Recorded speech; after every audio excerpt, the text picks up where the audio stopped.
Hello, PARSQUAD family. Welcome back to another video.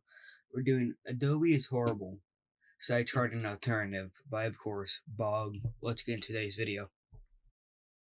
Affinity Photo is a direct competitor to Adobe Photoshop. The difference? Photoshop costs $600 a year, while Affinity Photo is a one-time payment. And if you decide to kindly cancel your Adobe subscription, you're going to be slapped with a big cancellation fee, sometimes more than the cost of Affinity Photo. This leaves a lot of people with only two options: venture out into the seas where danger awaits, or look for alternatives. That's Affinity Photo. So let's test it out. I just yoinked the Affinity.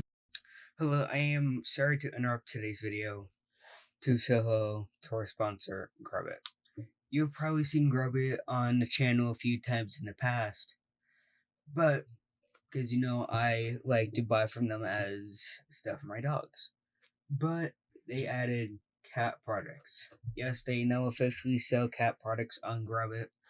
Go to get a discount, or go to products, select one of the products, go to your cart right here, and then check out like you normally do. And then what you do is right here do PAR YTG 15, apply that discount code. After that, you would fill out the rest of the information like you normally do, and you get 15% off your first order using PAR YTG 15. Or if you want to, you can go to the link in the description below, and then the discount applied automatically, or scan the QR code that is in this corner right over here. Now, let's get back in today's video. Photo free trial, as one does, and let's download it for Windows. What's the difference between MSI-X and MSI/EXE? Let's just go for the first one. Download initiated. While it's downloading, let me explain what I'm going to try to do. I just yoinked one of the thumbnails from one of my previous videos that I made in Photoshop, and so I thought, why not try to recreate this inside of Affinity Photo and see how well it compares to Adobe Photoshop. There are a bunch of different layers, masking, groups, different effects, so I think this will be a decent stress test for Affinity Photo. That's the plan. Oh, it has downloaded. Install Affinity Photo 2. It's the first time I'm seeing this.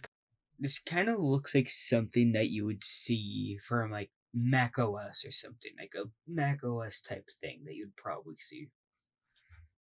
Kind of an installer, it's weird. Install. Thanks for downloading. Please enter your Affinity ID and password below to activate your license. What's my password? 7-day trial available. Start free trial. Successful. Continue. Analytics. Would you like to contribute? No. Oh, the lessons window just popped up. Since I haven't watched a single Affinity Photo tutorial, I should probably go through all of these, like the photo basics. Yes? Yeah, you probably should. But on this channel, do we really care? Especially on Bog's channel? No. We're going to learn as we do it. So, let's see.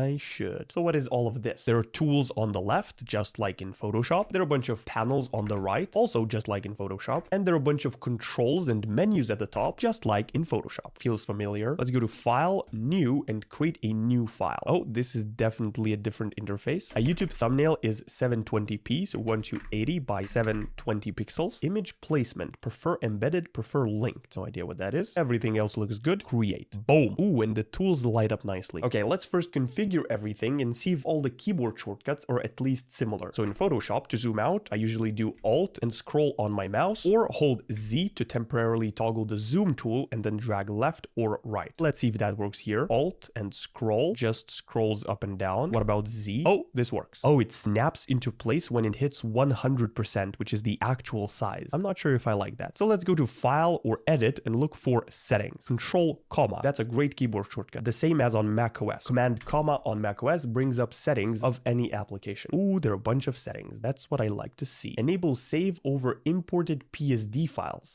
So you can import Photoshop files into Affinity Photo. Okay. Import PSD smart objects where possible. Yes. Performance. RAM usage limit. So it's limited to 24 gigabytes. It goes up to 65 gigabytes, but I have only 32 2 gigabytes. What? That doesn't make any sense. Undo limit 1000. That's pretty good. User interface. Background gray level. Well, that doesn't do anything. This one does something. Let's move it slightly up. UI brightness. Oh, there it is. I can make it completely black. Let's do slightly brighter, similar to what I have in Photoshop. UI contrast, default, high. Oh, that just reset everything. UI style, dark, light. There's light mode. Doesn't look as good. Icon style, color or mono. So this removes all the colors from all the tools. Let's do color, why not? Tools. Use mouse wheel to zoom. Yes. Shortcuts. Here we go. Here are all the categories for all the keyboard shortcuts. This will probably cost a lot of time, so I'm not going to go here now. Okay, those are all the settings. I'll definitely be coming back to shortcuts many times. So let's begin building out the thumbnail. I don't like this panel here, so I'm going to close this. I probably shouldn't have closed it. Adjustments. Oh, there we go. Beautiful. So first, let's begin with the background. It's completely black at the bottom, and there's a slightly brighter blue color on top of it, which is hidden on the edges of the layer with a layer mask. This is how it looks like, just blue going into black. So let's try to create that first. The layers panel is here, and I think this is the color. No, this is adjustments. What's here? These are blend modes, and this is for a layer mask. So can't you add a single color layer within Affinity Photo? That's a group. That's a pixel. Okay. So what happens if I paint with the brush tool? Oh, it becomes a pixel. Drag to start painting, drag shift to continue last stroke, drag and alt to use color picker. So if I just click alt, it doesn't give me a color picker. I need to hold alt and then start dragging for the color picker to appear. That's definitely strange behavior. The letter X switches my background and foreground colors, exactly like in Photoshop. Boop, boop, boop, boop. And if I do shift and click, it continues the previous stroke. That's nice. Oh, and this hides and shows the layer. That's interesting. I'm definitely used to it being on the left. So how do I add a solid color layer, or do I have to just color this whole thing black and that's how it's done? Brushes, how to add solid color Affinity Photo. From the layers menu, select new fill layer. Okay. Is that right click? Is it here? Mask layer, adjustments, layer effects, live filters, group layers, add pixel layer. I don't see any fill layers. Maybe it's here. Layer, new fill layer. Oh, it's here. Why is it there? So it just filled with white. Can I now change the color? Oh, double clicking on the layer image fits it to the screen, which is completely different behavior compared to Photoshop, because here it opens the actual color picker with which I can change the color. That's interesting. Do I change this? Oh, yes, it's down here. Okay, so let's select this color, paste it in over here. Do I click away? Yes. And enter or close. Wait, why did it not change? Oh, there's also fill up here. So let's try to change it from here. Paste it in here. Enter. Yes, there we go. I need the other one for the black color underneath. So I'm holding Alt and dragging the layer to hopefully duplicate it. And yes, it does duplicate. Ooh, what is this color wheel? Hex sliders. Oh, I can just do it here. So now there's a black one underneath. And so let's mask this one out so that only the center is visible. This is the layer mask. Oh, that's different. In Photoshop, the layer mask is right next to the layer, but here it's underneath, which is kind of suspicious. And I'm not sure if I like that. I think if you press the little arrow, I think it would probably move it to the side, so it would make it look like Adobe. But I think it's just default to have it facing downward, everything that's in it is under. But I think you can probably add more mask, because why would you have that there if you're going to add one? So I think you probably add multiple masks onto one thing.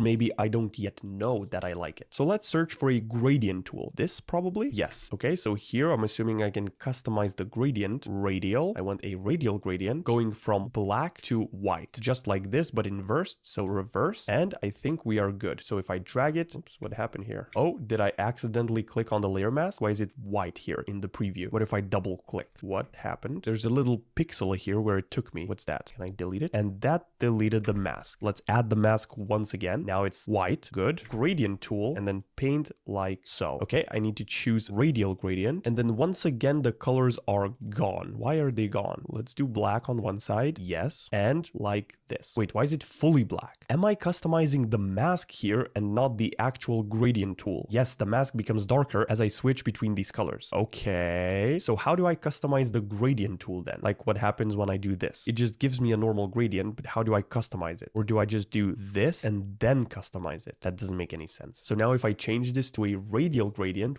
What? That's so weird. Nevertheless, we got the background. Oh, I can collapse the mask. That's beautiful. So now if I add a mask here, will it also... Yes. Very nice. You have a bunch of options. So let's do a new layer. That's a new document. Control Shift N. Yes, that adds a new layer. Wait, I just moved this layer inside of the fill layer. What is that? What if I paint here?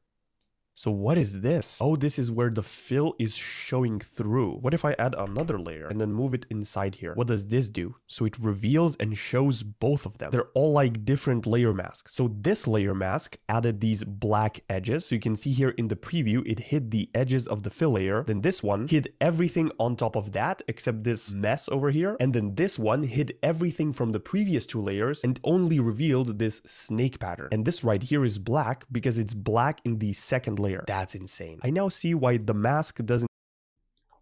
See, now that makes sense. Like, because there's you can add multiple layers in that into one thing, which makes sense why they'd have an arrow in it.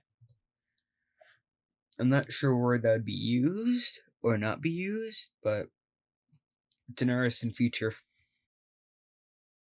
appear on the right side, it's because you can have infinite amount of masks. I then have this circle in the center underneath the penguin, so let's add that first. Boink! This is one of the wallpapers that I experimented making for one of my wallpaper packs, but it's not finished. Why does this pop up every time I want to place something? Oh, that's because I don't need to click enter to place something. In Photoshop, if you move something, you have to click enter to then place it in place. But in Affinity Photo, you just move stuff without clicking enter and it stays there. Interesting, so let's... Oh, I did it again. Okay, so let's create a mask. Wait, can a normal layer be just a mask for this? How do I make it so? Oh, yes. And now if I just get the circle tool, the ellipse tool, I can just draw this, put it in the middle. How do I make it snap in the center? Is it control? Oh, control duplicates. Oh, that's the center, the little dot in the middle. Wait, is it? No. Okay, let's see the menus. Arrange, move back one, move inside, outside, align, center. Okay, that's cool. There's a magnet here called snapping. So does that work? There we go. So now I want this... Wait, why does it move with the circle as well? Can I not move it without the circle? How can I only move the layer without the layer mask? Hold up, Control, Shift, Alt. Do I have to lock this every time? Even if I lock the layer, this moves with the layer mask? Or is this not considered a layer mask? What if I add just a normal mask, then paint something here, and if I move this layer, does it move with the mask? It does. And if I lock the mask, so yes, the behavior is the same, just like with the circle. So how do I make the mask stay in place? Do I have to remove it from the group, then transform this, and then move this into the group now? But that's so weird. Okay, but I'm just realizing that I need the opposite effect. Not black in the middle and wallpaper on the sides, but the complete opposite. Wait, hold on. This is not even a layer mask now. If this was hiding the wallpaper, the blue should be visible underneath the circle. So what does putting layers together like this do even? Is this like a group? I can put something in a group. So no. Or is it a group? Surely not. And if so, why is this on top of that layer? What is that? Okay, I'm fully confused. Let's do the ellipse tool once again, then move it into the center and then clip this layer onto the ellipse. So is this just a clipping mask? Oh, I see. Okay. The way it seems to work in Affinity Photo is the top layer are the bounds and what's underneath are within that layer. So now if I add another one in here and paint, it should only paint within the circle. Yes, it only paints within the circle. So this is just like the clipping mask in Photoshop. It's when you do Alt and then click in between the two layers. That's crazy. So next we have Kowalski holding an Arch Linux logo. Kowalski, Penguin, PNG. I think that's the one I used. Copy image, Control V to paste. Okay, so now the question is, if I resize Kowalski and then size it back up again, does it lose quality just like in Photoshop? So now it's very small and it doesn't lose quality, which means that there are probably no smart objects within Affinity Photo. Let's double check. Affinity Photo cannot create smart objects. That's a feature of Photoshop. Live filters act in a very similar...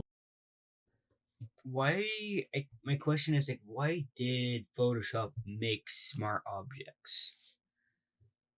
Like, why did you make it so like you have to require to have them enabled so then you can like resize stuff? I don't know why.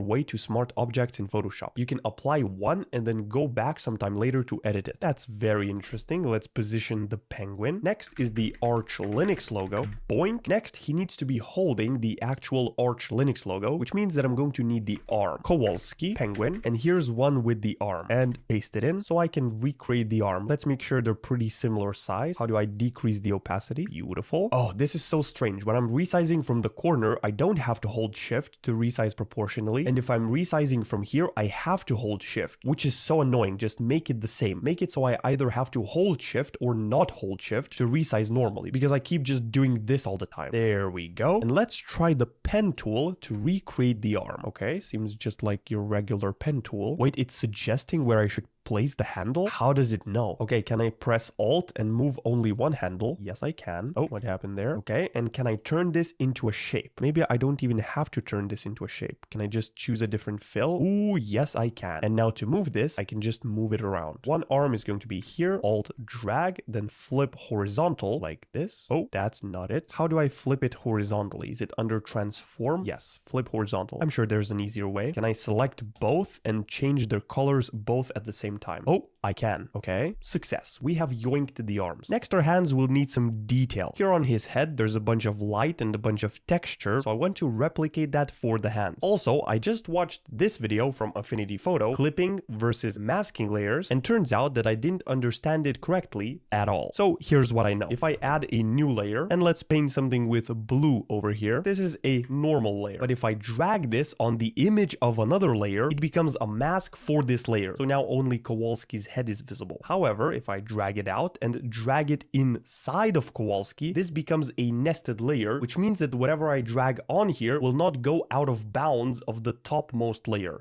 Interesting. Oh, I see. This happens not only on the visible pixels, but also on the invisible pixels. Since Kowalski is just this square, that's why it's confined to the square. How do I make it apply only to pixels that are visible? Collapse all parents. That's cruel. Affinity Photo. Clipping mask. Only visible pixels.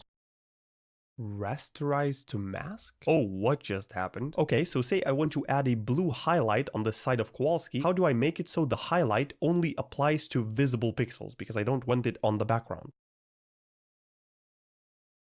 I would probably have to mask him. Oh, what is happening here? And then the highlight would only appear here. But this is a lot of extra steps. In Photoshop, if I want to add a highlight, I can simply add a new layer, then hold Alt and click between in the two layers, and then simply paint my highlight onto wherever I want, and it only appears on the arm. It doesn't appear outside of it. But in Affinity Photo, I first have to select the subject, mask it, and once I do that, I can add a new layer, then move it outside like this, I mean. Wait, this has to be a mask. And now I can paint only on Kowalski, which seems like a lot of unnecessary work since I always do this. I always create clipping masks. I hope there's a simpler way to do this. Okay, back to the arms. So they're both in a group. And so first I need this sort of texture here that's simple. Well, it makes sense because if you look like with this, it looks like kind of like real. Similar to what he has on his forehead. And for that, I can just use a... And if you look at these kind of look like they look fake. So that's part of the reason why he uses this, so that he can make it look more realistic. A noise filter. Filters noise, add noise, and see how much noise it adds. Let's do uniform noise and monochromatic. Wait, when I drag with my mouse on the screen left and right, it increases the slider, but what if I want to move to a different place of my image? I have to zoom out and then zoom in with my scroll wheel. I can't pick it up and drag. Never mind. So we want something like this much. Beautiful. But what if I want to add it back later? Is there a way to make this non-permanent? Let's see. I think I saw live effects somewhere. Layer effects? Live effects. Okay. So there should be a noise effect. Yes. Add noise. Oh, why is it applying it everywhere and not only on this layer? Interesting. Okay. How do I make it only apply to this group? Select it and then mask it. Now it's only applying on the group. Next, I'm going to need a bunch of highlights on the arms like these. So I want to clip a simple sample layer onto one of the arms and then paint only on the arms without touching the background. So let's do a new layer. Then I should add it inside one of the arms like this, and I should be able to paint it only on the arm. That's correct. Okay, now here comes a very important keyboard shortcut. Inside of Photoshop, I can hold Alt and drag left or right by pressing on my right mouse key to increase or decrease the brush size, and also drag up or down to increase or decrease the hardness. Does this exist on Affinity Photo? It's not the same keyboard shortcut for sure. Let's do settings with Command comma, go into shortcuts, and is there a search functionality? No. Increase brush size, Affinity Photo, shortcut. Selecting motorcycles and traffic lights. Okay, good news, it exists. It's Control Alt and then right or left for increasing and decreasing, and then up or down for increasing or decreasing the hardness. So let's make it something like this, and then also let's select a white pixel. That will be our highlight, and then let's paint on the arm like so. Erase a little bit of it, and I think I don't really want to see the noise now. Is there a smoothness slider? Rope mode. The brush is dragged as though it's attached with the rope. Useful for smooth selections. Yes. Length of the rope. Well, that didn't change anything. I'm looking for this. It's called smoothing in Photoshop. If you enable it, it lets you get these smooth lines. Do I enable the stabilizer? Oh, yes, it is the stabilizer. And it shows the actual rope. So where it begins and when it starts dragging my brush. That's interesting. Let's paint the highlights on the other arm. So now the arms look more like arms and they have a shape. Let's enable the noise. Well, that looks horrible. Can I double click to change it? A lot less, please. And let's do Gaussian noise. Okay, that's pretty good. Oh, I found a way to paint something on only visible pixels of a layer without it going out of bounds. Let's do this with the Arch Linux logo. I'm going to need some shadows behind the arms so it's more realistic. So I'm going to add a new layer, then move it inside of Arch Linux. And if I were to paint something now, it would paint inside visible and also invisible pixels of Arch Linux. But if I right click and choose rasterize and trim, now if I add a new layer, move it inside of Arch Linux, which means I created a clipping mask, and paint something on here, it only paints on the visible pixels. Now I'm not sure why this is not the default behavior, because I can't think of a reason why I would want to paint on invisible pixels. But nevertheless, there is a way. So let's add a shadow under the arms and then mask out the top here so that it looks like the shadow is coming from under the arm. Let's do the exact same thing for the other arm and erase off the excess. And let's decrease the opacity so that it's not 100% black. Very nice and subtle. Next, the Arch Linux logo needs a shadow of its own. In Photoshop, you could do this by double clicking on the side of the layer, which would bring up the layer style options. And here you can choose drop shadow. Let's see if that's the same in Affinity Photo. No. Layer effects. Are these the effects? Ooh, yes, these are the effects. There's a Gaussian blur effect here. Why is that here? I thought I would find it in the filter options, but good to know it's here. So let's add an outer shadow, increase the intensity, the offset, make the angle point to another way. Oh, it snaps into place. What if I hold the shift? It weirdly lags behind my mouse cursor, and the more I do it, the more it lags. Let's increase the radius to make the shadow bigger. And can I move the actual shadow with my mouse? In Photoshop, you can actually pick up the shadow and move it around, but here it seems like you can only do this with these sliders, which is okay. Oh, and this angle shows where the shadow is instead of where the light is. In Photoshop, the angle shows where the light is coming from. So the light's coming from here, and that's why the shadow is down there. And here it's the opposite. This is the angle of the shadow itself. I don't like how laggy this is. And before I leave, there's also a little light on the edges of this logo. So let's add that as well. Should be inside bevel and emboss. Pillow, inner, outer, emboss. Yes. Okay, it's inner emboss. I can increase the depth. Ooh, okay, I like this. Just needs time to update. Okay, I'm happy with that. Mr. Kowalski also has a shadow. So let's click on him and go into layer effects and add a shadow as well. So it doesn't seem to save all the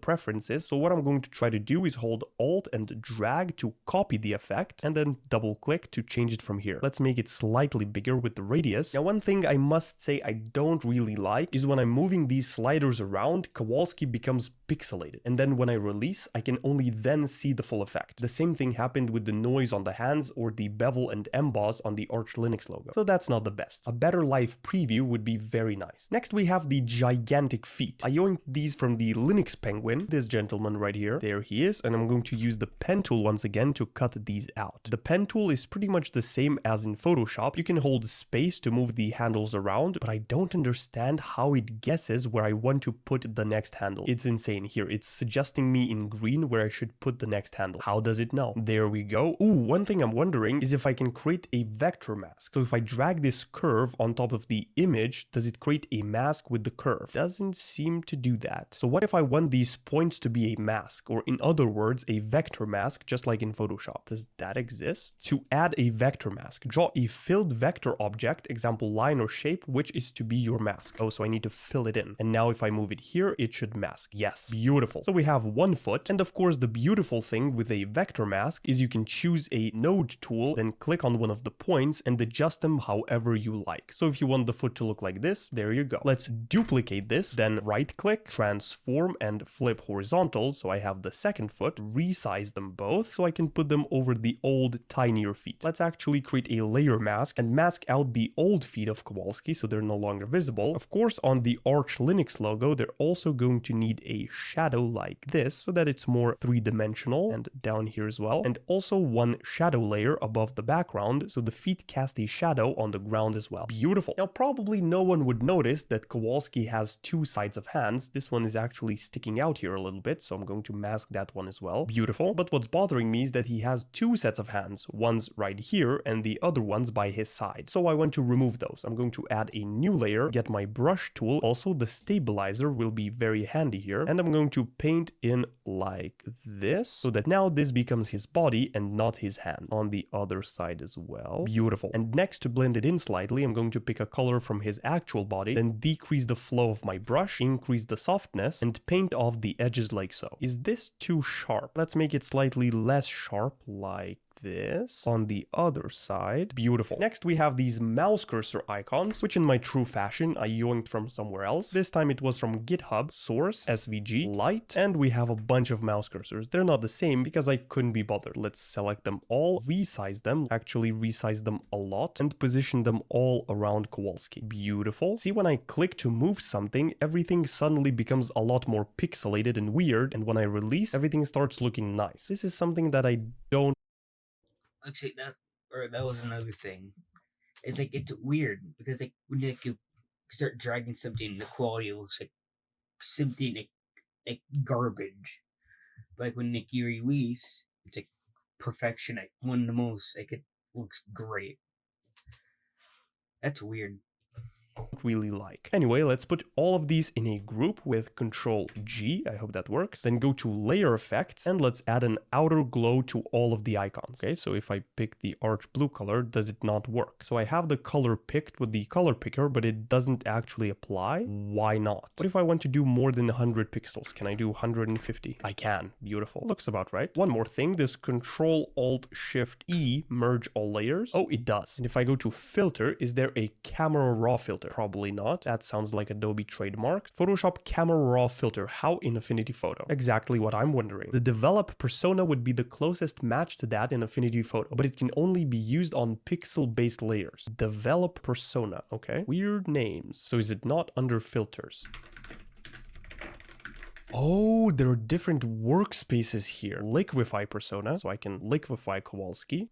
Develop persona, this is like your camera raw filter. Tone mapping persona and export persona. Okay, let's go into develop persona. Ooh, and this is the camera raw filter. So is there an auto button? Doesn't look like so. This definitely looks a lot simpler compared to Photoshop. Photoshop gives you a lot more things to fidget with. I especially like to go into filter, camera raw filter, and then here inside of the color mixer to play with all the colors. But I can't seem to find it here in Affinity Photo. Nevertheless, camera raw filter exists, or develop persona exists, which is really good news. So let's go into the export persona and see how can we export this. Oh, what is this? Oh, you can draw a frame around something, Windows 7 style window, which I'm assuming would export only this part of the image. That's very nice. So I have to select this in order to be able to change the width and the height of the image. What if I do times 100? Oh, it just made this frame larger. So what if I want to upscale this image? And where's even the export button? I'm confused. Can I not export by going into File, Export? It's Control Alt Shift S. So let's do it the pro way. Oh, and this is more like the panel I expected. I can change the size, set the picture for.